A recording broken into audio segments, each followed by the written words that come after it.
दोस्तों, असम की राजनीति में इस समय एक ऐसा तूफान उठ रहा है जिसने दो नेताओं को नहीं, पूरे देश की राजनीति को हिला के रख दिया है। असम के मुख्यमंत्री हेमंत बिस्वा शर्मा ने कांग्रेस सांसद गौरव गोगोई पर गंभीर आरोप लगाए। आरोप सिर्फ राजनीतिक नहीं बल्कि राष्ट्रीय सुरक्षा, विदेशी संबंध, धर्म और भ्रष्टाचार से जुड़े मुद्दों से हैं।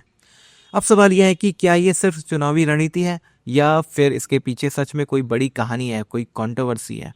Political storm is brewing in Assam as Chief Minister Hemanta Biswa Sarma levels serious Pakistan-linked allegations against Congress MP Gaurav Gogoi and his wife.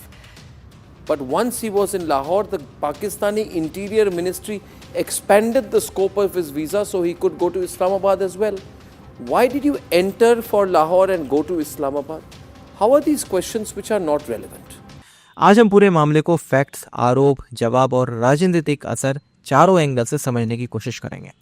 तो दोस्तों, आइए शुरू करते हैं और सबसे पहले समझते हैं कि गौरव गोगोई की पाकिस्तान यात्रा को लेकर बहुत विवाद हुआ है। अब ये कोई पहली बार नहीं हुआ है जब पाकिस्तान यात्रा को लेके गौरव गोगोई पे आरोप लगे। बहुत पहले से ही समय समय पे गौरव गोगोई पे अपनी पाकिस्तान यात्रा को और पाकिस्तानी संबंधों को लेके इन पे आरोप लगते रहे हैं। मुख्यमंत्री हेमंत बिस्वा शर्मा का आरोप मुख्य रूप से 2013 की पाकिस्तान यात्रा से जुड़ा है। उनका दावा है कि गौरव गोगोई 10 दिनों के लिए पाकिस्तान गए थे। उस दौरान उनका डिजिटल फुटप्रिंट नहीं मिलता है। वे डिफेंस से जुड़ी संसदीय समिति के सदस्य थे। अब मुख्यमंत्री ने सवाल उठाया कि एक भारतीय सांसद पाकिस्तान क्यों गया, किसके निमंत्रण पर गया और उस यात्रा का उद्देश्य क्या था।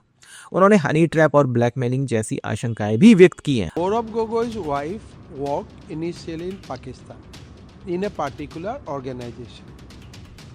After marriage, she joined in India, but she was continued to be managed by the Pakistani authority, and she used to get salary from Pakistan through a pass-through mechanism.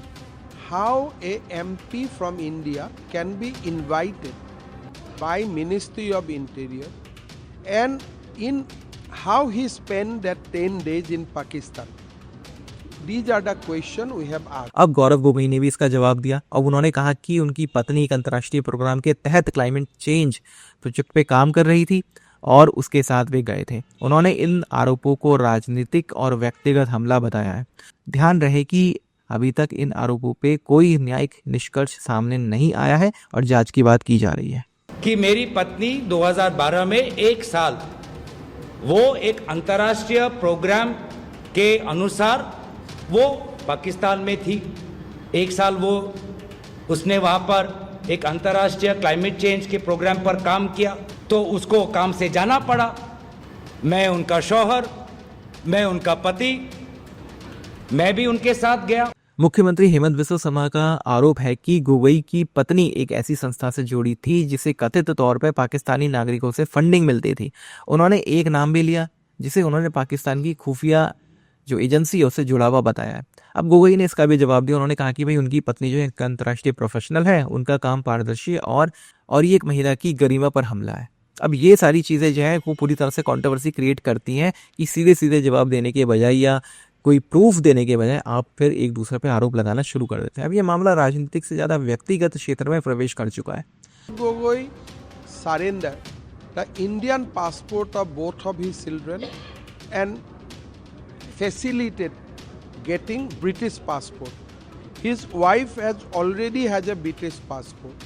So these are the questions we asked, and I hope that Mr. Gogoi will come clean on this question. अब विवाद और भी बढ़ जाता है क्योंकि अभी कुछ और चीज़ें सामने आई हैं कि मुख्यमंत्री हेमंत बिस्वा शर्मा का कहना है कि भाई गोगोई ने अपने बच्चों का धर्म बदला है और यह नाबालिग अवस्था में किया गया है। उन्होंने यह भी कहा कि इस मुद्दे को कानूनी स्तर पर ले जाया जा सकता है।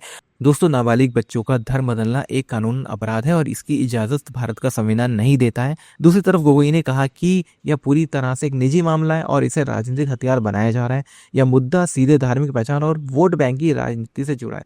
दोस्तों, हमने ये चीज़ देखी है कि जब इस तरह से इंटर रिलीजियस मैरिज होती है तो उसमें अक्सर बच्चों या फिर उनके परिवार पे जो है एक विदेशी लड़की का प्रभाव हो जाता है। ऐसी चीज़ें हमने लालू यादव के परिवार में भी देखी हैं कि एक तरफ वो भारतीय जो मान्यताएं, हिंदू मान्यताएं, उनका तो मजाक उड़ाते हैं, लेकिन दूसरी तरफ वो हैलोवीन का त्यौहार मना रहे थे और उसकी बड़ी फोटो उनकी आ रही थी। तो कहीं ना कहीं ये जो इस तरह की चीज़ें होती हैं ये सोचने में मजबूर कर देती कि सबका मतलब क्या है। और आगे बढ़ते हैं, चलिए आसाम के मामले को ही थोड़ा और डिस्कस करते हैं। अब दोस्तों कहानी यहाँ से पलटती है। गौरव गोगोई ने मुख्यमंत्री और उनके परिवार पे बड़े पैमाने पर जमीन खरीद के आरोप लगाए, यानी कि भ्रष्टाचार के आरोप लगाए हैं। way our Congress party is undergoing a Samay Parivartan Yatra, where we have uncovered more than 4,000 acres of land, 4,000 acres of land belonging to the Chief Minister and members of his family.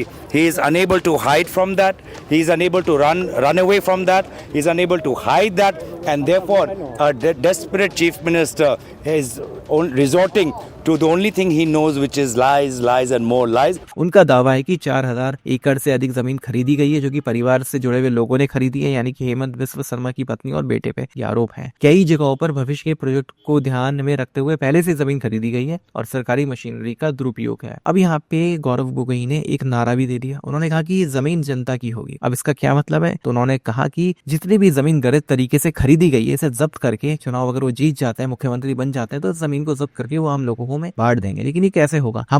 अगर हम थोड़े fact check करते हैं और इतिहास में जाते हैं तो हम देखते हैं कि जब कांग्रेस की सरकार असम में थी तो बड़ी संख्या में बांग्लादेशी अवैध घुसपैठियों को वहां पे बसाया गया है। और ये मैं नहीं कह रहा, ये वहां के लोकल लोग कहते हैं, जिसमें कहा जाता है कि भाई लोकल लोगों की जमीनों पे भी बांग्लादेशी घुसपैठियों ने कब्जा कर लिया था और ये बहुत आम बात थी। और उसकी कंडीशन ये हो गई थी कि सरकार से, पुलिस से उन्हें कोई मदद नहीं मिलती थी। ऐसे बहुत सारे आरोप है जब बांग्लादेशी घुसपैठियों ने असम के लोगों की जमीनों पे कब्जा किया है। तो अगर फिर से इनकी सरकार बनती है तो क्या बांग्लादेशी घुसपैठियों को फिर से ऐसी आजादी मिल जाएगी, छूट मिल जाएगी? ये सोचने वाली बात है। हेमंत बिस्वा शर्मा की सरकार इस समय चुन चुन के घुसपैठियों को भगाने का काम कर रही है। ये काम असम में हो रहा है और यही वजह है कि मुख्यमंत्री हेमंत बिस्वा शर्मा ने जो गौरव गोगोई के आरोप थे उनको पूरी तरह से खारिज कर दिया और सभी संपत्तियां कानूनी रूप से खरीदी गई हैं, उनका ये कहना है। अब लड़ाई राष्ट्रवाद बनाम भ्रष्टाचार के नैरेटिव में बदल चुकी है। दोस्तों असम में एनसीआर, परिसीमन और धार्मिक पहचान पहले से ही काफी संवेदनशील मुद्दा रहा है। जैसे कि मैंने आपको बताया कि बांग्लादेशी घुसपैठियों का मुद्दा असम में बहुत बड़ा था। अगर हम असम की जनगणना का पूरा इतिहास देखें तो एक समय ऐसा था कि मुस्लिम आबादी असम में बहुत ही कम थी, लेकिन आज ये कहा जाता है कि लगभग 30% मुस्लिम आबादी है और ये सभी लोग बांग्लादेशी घुसपैठी हैं।